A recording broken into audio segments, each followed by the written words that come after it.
ST ही 78व्या वर्षामध्ये पदार्पण करत आहे, मात्र एसटीची चाकं ही कुठंतरी पुढे जायच्या ऐवजी मागे पडतायत का, अशी प्रश्न सध्याला निर्माण होत आहेत। एकूणच इलेक्ट्रिक बसेस संदर्भातला निर्णय जो आहे त्या संदर्भात अजूनही स्पष्टता नाही आहे। गाड्या कधी येणार या संदर्भात मंत्री महोदयांनी काल पुढच्या वर्षाची तारीख दिलेली आहे, मात्र मागील 2 वर्षांमध्ये अद्याप ज्या गाड्या आल्याने ते पुढच्या 1 वर्षात कशा येतील असे देखील प्रश्न सध्याला निर्माण होताना पाहायला मिळतात। आपल्यासोबत श्रीरंग बर्गे सर आहेत, आपण त्यांच्याशी बातचीत करूया।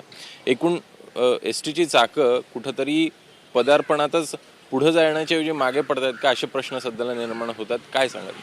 अरे एसटीचं प्रशासन एवढा दुबळेपणा का दाखवतंय? ज्या कंपनीने करारात नमूद केलं होतं की महिन्याला 215 गाड्या देणार, त्याने आत्तापर्यंत फक्त 220 गाड्या दिल्या गेल्या वर्षीपासून आत्तापर्यंत। अशा कंपनीला अजून मुभा देणं किंवा अजून मुदतवाढ देणं हे दळभद्रीपणाचं लक्षण आहे, हा दुबळेपणा आहे। म्हणजे एस टी महामंडळासारखी संस्था उद्या 78व्या वर्षात पदार्पण करणार आहे, त्या संस्थेचा एवढं दुबळेपण, याचा भविष्यावर परिणाम होणार आहे। मला एक कळत नाही, एक 9 मीटर लांबीच्या ज्या गाड्या आहेत त्या प्रति किलोमीटर मला वाटतं 14 रुपये की 15 रुपये किलोमीटर लॉस, 16 रुपये किलो लॉस होणार आहे। आणि 12 मीटरच्या ज्या गाड्या आहेत त्यासुद्धा लॉस होणार आहेत। म्हणजे भविष्यात जो लॉस आहे तो 3000 कोटीच्या वरती होणार आहे। आणि हे माहिती असताना सुद्धा तसा करार करणं म्हणजे अकलेचे दिवाळे तोडण्यासारखा प्रकार आहे। आणि त्या कराराला जर राज्याचे मंत्री आणि जर एस टीचं व्यवस्थापन जर पुढे मुदतवाढ देणार असेल, पुन्हा त्याचं वेळापत्रक बदली करून देणार असेल, तर मला वाटतं ह्याच्यासारखं दुर्दैवी काय नाही। ह्यांना एस टी वाचवायची नाही, एस टी मोडून काढायची असं मला वाटतं।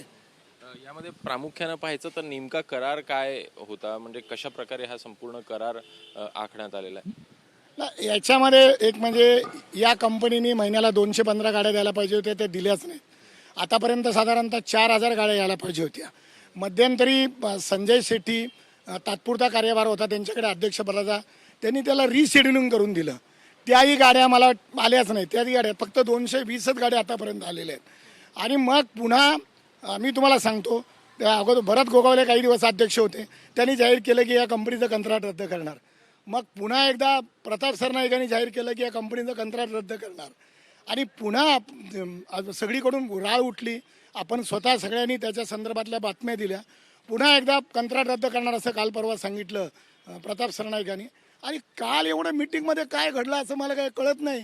पुन्हा त्याला रिशेड्युलिंग करून आणि पुढच्या वर्षामध्ये गाड्या येणार 600। मग आत्तापर्यंत झालेल्या नुकसानीला कोण जबाबदार? कारण आमचे प्रवासी गेले बाजूला खाजगीकडे, हे जर गाड्या आल्या असतात आमचे प्रवासी टिकून राहिले असते आणि उत्पन्न तर बुडालंच, प्रवाशांची गैरसोय झाली।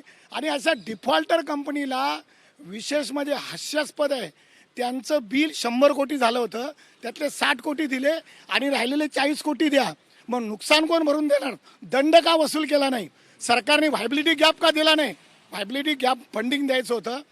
मी सांगतो तुम्हाला, एका विभागाची मी आकडेवारी काढली की एका विभागामध्ये 35 गाड्या आहेत आणि त्याच्यामध्ये 4 कोटी 86 लाख रुपये व्हायबिलिटी गॅप फंडिंग आहे, ते मिळालेलं नाही। साधा ते मिळण्यासाठी अर्जही एस टी प्रशासनाने केलेलं नाही।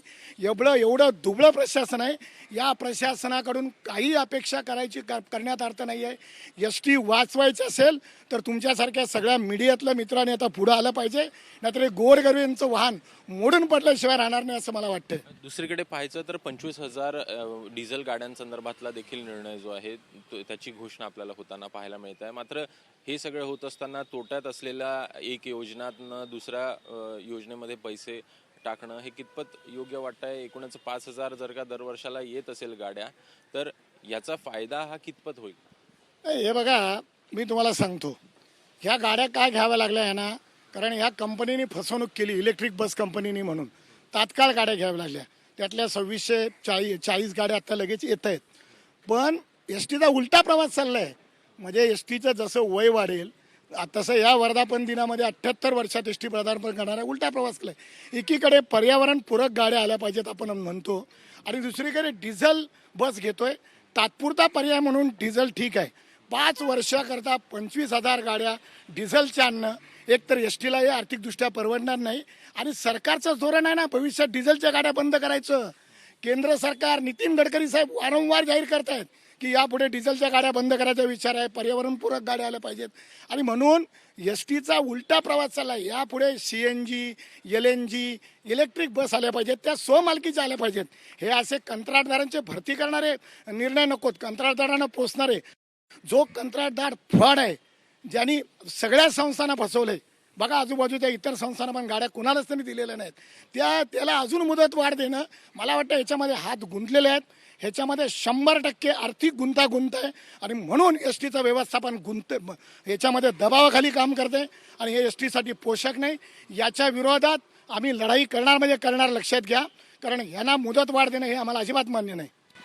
बातचीत केल्याबद्दल. तर एकूणच पाहायचं तर मोठ्या प्रमाणात जो गोंधळ आहे सध्याला तो या इलेक्ट्रिक बस योजनेसंदर्भात पाहायला मिळतो आणि सोबतच पदार्पण दिवस असतानाच अशा प्रकारचे निर्णय जे आहे ते होताना दिसतात आणि त्यामुळे कुठेतरी एस टीची चाकं ही मागे पडतात का अशा प्रश्न देखील निर्माण झालेत. कॅमेरामॅन सचिन शिंदेसह अभिषेक मुठाळ, ABP माझा, मुंबई. ABP माझा, उघडा डोळे बघा नीट.